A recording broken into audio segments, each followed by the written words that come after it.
मीरा और उस औरत को मारने के बाद जब इंस्पेक्टर ने रेड बिल्डिंग की तलाशी लेनी शुरू कर दी, तभी उसे एक सिपाही की आवाज सुनाई पड़ी थी, जो घबराई हुई आवाज में उसे बुला रहा था। जैसे ही वो इंस्पेक्टर भागकर उस सिपाही के पास पहुंचा, वहां का नजारा देखकर वो दंग हो गया था। जिस कमरे से वो औरत बाहर निकली थी, वहीं पर उसके बेड के नीचे से अंदर जाता हुआ एक रास्ता दिखाई दे रहा था, जो उस बेड के हटाने के बाद बाहर आया था। उस रास्ते पर बकायदा सीढ़ियां बनी हुई थी। उस रास्ते को देखकर वो पुलिस वाला समझ चुका था कि इसके अंदर जरूर कोई रह रहा था, या हो सकता है अभी भी रह रहा हो। जाओ, अंदर जाकर देखो क्या है अंदर। उस इंस्पेक्टर के कहने पे उसके दो सिपाही उस रास्ते से नीचे जाने लगे थे। जब वो उस रास्ते से नीचे पहुंचे, तो उन्होंने देखा कि वहां पर एक बहुत बड़ा सा कमरा बना हुआ था और वहां पर एक छोटा सा बेड पड़ा हुआ था। उन सिपाहियों ने जब उस बेड के और करीब जाकर देखा, तो पाया कि वहां पर कोई लेटा हुआ था और उसके मुंह पर ऑक्सीजन मास्क लगा हुआ था। थोड़ा अंधेरा होने की वजह से ये साफ नहीं लग रहा था कि वहां पर कौन लेटा हुआ था। सर, यहाँ पर कोई है, जल्दी आइए, वो सिपाही जोर से चिल्लाया और उसके चिल्लाने की आवाज ऊपर खड़े इंस्पेक्टर को सुनाई पड़ी। वो जब नीचे जा रहा था, तभी उसकी नजर ऊपर कमरे में रखी हुई एक टॉर्च पर पड़ी और उसने वो टॉर्च उठा लिया था। जब इंस्पेक्टर वो टॉर्च लेकर नीचे गया, तो देखा कि वो दोनों सिपाही दूर खड़े उस बेड को देख रहे थे। उनके चेहरे पर एक घबराहट साफ साफ दिखाई दे रही थी, जो कि इस बात का सबूत थी कि वहां की हालत देखकर उन सिपाहियों की हवा टाइट हो गई है। इतना क्यों डरे हुए हो तुम लोग? कहते हुए उसने अपने साथ लाई हुई टॉर्च जब उस बेड पर मारी, तो अपने सामने का नजारा देखकर वो इंस्पेक्टर सकते में आ गया था। उसके सामने एक औरत मुंह में ऑक्सीजन मास्क लगाए हुए लेटी हुई थी और उसके बगल में बहुत सारी दवाइयां रखी हुई थी। उसके साथ साथ वहां पर एक मशीन लगी हुई थी, जिस पर उसके धड़कन की रीडिंग दिखाई पड़ रही थी। ये नजारा देखकर इंस्पेक्टर समझ गया था कि ऊपर जो कुछ भी हंगामा हुआ है, वो सिर्फ इस औरत की पहचान को छुपाने के लिए किया गया था। इंस्पेक्टर टॉर्च लेकर उस औरत के और करीब चला गया था। औरत दिखने में बहुत रईस घराने की लग रही थी और उसकी उम्र तकरीबन 50 से 52 साल के बीच में थी। उसके चेहरे पर ऑक्सीजन मास्क लगा होने और अंधेरा होने के कारण उसका चेहरा साफ साफ दिखाई नहीं दे रहा था। आखिर ये कौन है और इसको यहाँ छुपा कर रखने के पीछे का क्या राज है? वो इंस्पेक्टर अपने आप से बड़बड़ाते हुए बोला। अब उसके दिमाग में सवालों का द्वंद उठ रहा था। पहले जिग्नेश की हत्या, उसके बाद उस औरत का उससे लड़ना और फिर अपनी जान गंवाना, उसके बाद मीरा का जानबूझकर जान देना, उसके बाद इस औरत का मिलना, ये सब एक बड़े साजिश की तरफ इशारा कर रहे थे। इधर अंदर वो इंस्पेक्टर उन सवालों से जूझ रहा था और उधर दूसरी तरफ मीडिया बाहर खड़ी अलग अलग सवाल दागे जा रही थी। इंस्पेक्टर ने अपने सिपाहियों को उस महिला को बाहर लेकर चलने का आदेश दिया और खुद बाहर निकल आया। पुलिस के बार बार आने जाने से और उस अधजली औरत के मारे जाने के बाद मेंटल हॉस्पिटल के स्टाफ में पिशाचनी को लेकर जो डर बैठा हुआ था, वो कुछ हद तक दूर हो गया था। सिपाहियों के बुलाने पर उनमें से कुछ लोग अंदर चले गए थे और उस औरत को बाहर निकालने में मदद करने लगे थे। उन्हें भी इस बात की हैरानी हो रही थी कि एक औरत उनके हॉस्पिटल के अंदर रह रही थी और उन्हें इस बात का आज तक पता नहीं चला था। पुलिस इंस्पेक्टर के आदेश पर मेंटल हॉस्पिटल के स्टाफ और सिपाही उस औरत को लेकर ऊपर आ चुके थे। मेंटल हॉस्पिटल का सारा स्टाफ वहां पर बुलाया जा चुका था। क्या तुम में से कोई इस औरत को पहचानता है? इंस्पेक्टर ने स्टाफ की ओर देखते हुए सवाल किया और सबने एक सुर में मना कर दिया था। कोई पहचानता भी तो कैसे पहचानता? वहां आए लोगों में जो सबसे सीनियर स्टाफ था, वो भी 10 साल पहले ही आया था और 10 साल पहले भी यही चर्चा चल रही थी कि यहाँ कोई पिशाचिनी रहती है जो लोगों को मारकर उसका खून पीती है। हॉस्पिटल में तब तक जयपुर सिटी के एसपी भी पहुंच चुके थे। वो मीडिया में चल रही खबरों को देखकर वहां आए थे। क्या सिचुएशन है और तुमने मुझे इन्फॉर्म क्यों नहीं किया? उन्होंने आते ही उस इंस्पेक्टर पर सवाल दागा। सर, 2 लोग मारे गए हैं, जिसमें एक मीरा है जो मेंटल हॉस्पिटल का चीफ था और दूसरी एक औरत है जिसका आधा चेहरा जला हुआ था। हमें एक और औरत मिली है सर, जो शायद कोमा में है और उसे कोई पहचान भी नहीं रहा है। इंस्पेक्टर ने घटना की जानकारी एसपी को देते हुए कहा। सिटी एसपी ने जाकर उस औरत को पास से देखा, लेकिन वो भी उस औरत को पहचान नहीं पा रहे थे। ठीक है, इसको सिटी हॉस्पिटल में एडमिट कराओ और इसकी फोटो अखबार में निकलवा दो।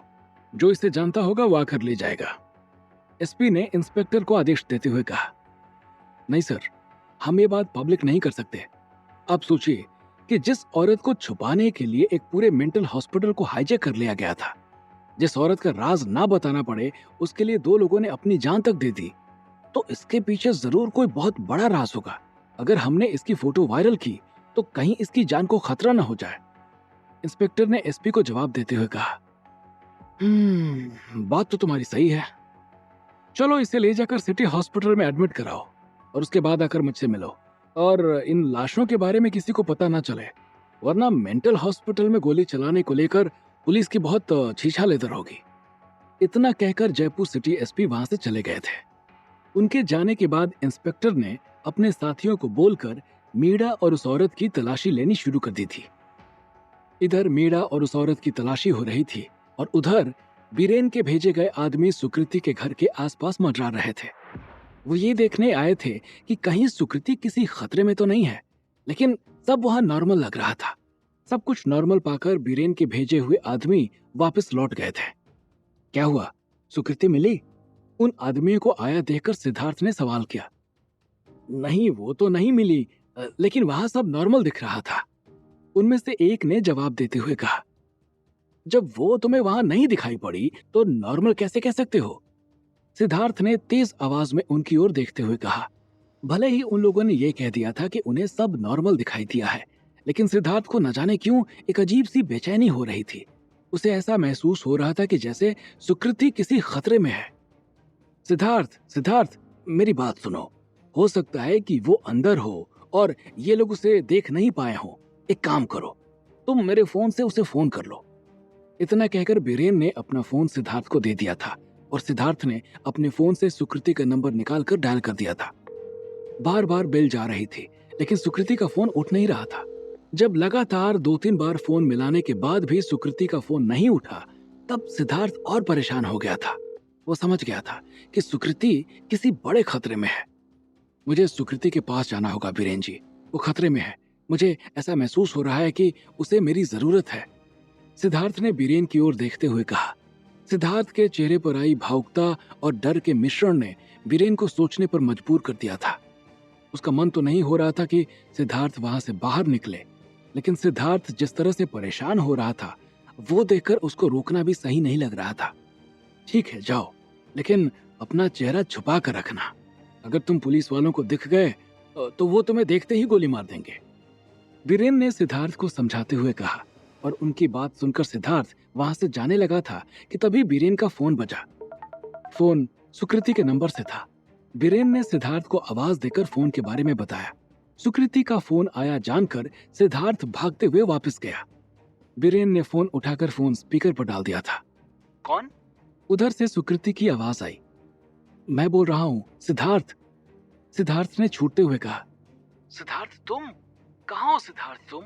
और तुमने क्या किया है जो पुलिस वाले तुम्हें ढूंढ रहे हैं? सुकृति एक सांस में ही बोलती चली गई थी। मैंने कुछ नहीं किया है। मुझे खुद भी अभी तक नहीं पता चला है कि आखिर पुलिस मेरे पीछे क्यों पड़ी है। बिना गलती के वो लोग मुझे मारने को ढूंढ रहे हैं। सिद्धार्थ ने सुकृति के सवाल का जवाब देते हुए कहा। उसे खुद ही नहीं पता चला था कि आखिर में पुलिस वाले उसका एनकाउंटर क्यों करना चाहते हैं। हालांकि बीरेन ने अपने आदमियों को इसके बारे में पता करने के लिए लगा दिया था, लेकिन जिस मामले में पूरा पुलिस डिपार्टमेंट इन्वॉल्व हो, उसका खुलासा इतनी जल्दी होना संभव नहीं था। तुम हो कहाँ? सुकृति ने उससे सवाल किया तो बीरेन ने मुंह पर उंगली रखकर सिद्धार्थ को इस सवाल का जवाब देने से मना कर दिया था। उसे डर था कि कहीं ऐसा न हो कि सुकृति से ये सब कोई जबरदस्ती उगलवा रहा हो। मैं जहां हूं ठीक हूं, तुम बताओ, तुम ठीक हो? सिद्धार्थ ने सवाल काट दिया था। हाँ, मैं ठीक हूँ। करण भैया ने पुलिस वालों को समझा बुझाकर वापस भेज दिया था, लेकिन मुझे लगता है कि वो लोग फिर आएंगे, सुकृति ने जवाब देते हुए कहा। उसके बाद सिद्धार्थ ने इधर उधर की बातें करने के बाद फोन काट दिया था। सुकृति की बात सुनने के बाद सिद्धार्थ को ये पता लग चुका था कि वो खतरे में नहीं है। सुकृति को सेफ जानकर सिद्धार्थ के तो जान में जान आ गई थी, लेकिन रिया माथुर सिद्धार्थ के बारे में सोच सोचकर परेशान हो रही थी, क्योंकि ना तो सिद्धार्थ का फोन लग रहा था और ना ही उसकी मम्मी का। उसने पेमा का भी फोन ट्राई करने की कोशिश की, लेकिन उसका भी फोन बंद आ रहा था। सबका फोन बंद आने के बाद रिया माथुर ने अपने एक जानकार आईपीएस जो ईटानगर में ही तैनात था उसे फोन किया, लेकिन उसने भी रिया से इस बारे में कोई जानकारी होने से इनकार कर दिया था। ये सब जानने के बाद रिया परेशान हो चुकी थी। क्योंकि उसे सिद्धार्थ के सिंडिकेट से हुए पंगे के बारे में भी जानकारी थी, इसलिए उसे डर लग रहा था कि कहीं ऐसा तो नहीं कि सिद्धार्थ के पीछे सिंडिकेट ही पड़ गई हो। उसने अपने तमाम सोर्सेज यूज कर लिए थे, लेकिन अभी तक उसे सिद्धार्थ के बारे में कोई पता नहीं लगा था। अमन, तुम यहीं दादाजी के पास रुकोगे और मुझे ईटानगर जाना होगा। सिद्धार्थ को अगर कुछ हुआ तो हम बर्बाद हो जाएंगे, रिया ने अमन की ओर देखते हुए कहा। रिया के चेहरे पर फैली हुई गंभीरता को देखने के बाद अमन ने उससे बहस करना जरूरी नहीं समझा और रिया की दिल्ली से ईटानगर की अगली फ्लाइट बुक करा दी थी। सिद्धार्थ सुकृति से बात करके संतुष्ट हो चुका था। रिया सिद्धार्थ को खोजने के लिए ईटानगर वापस आ रही थी और उधर विक्रम और रानी जयपुर सिटी हॉस्पिटल में डॉक्टर के कपड़े पहनकर तेजी से इमरजेंसी वार्ड की तरफ बढ़ रहे थे। क्या सच में है सुकृति सेफ, या फिर उसने मजबूरी में बताया है खुद को सेफ? आखिर कौन मारना चाहता है सिद्धार्थ को, जिसने पूरी ईटानगर पुलिस को कर लिया है हाईजैक? क्या इसमें शामिल है कोई बड़ा नाम? रानी और विक्रम क्या खोज रहे हैं जयपुर सिटी के इमरजेंसी वार्ड में? क्या होंगे इन सभी सवालों के जवाब? हमें कमेंट करके जरूर बताएं और आगे की कहानी जानने के लिए सुनते रहिए भूमिपुत्र, सिर्फ पॉकेट एफएम पर।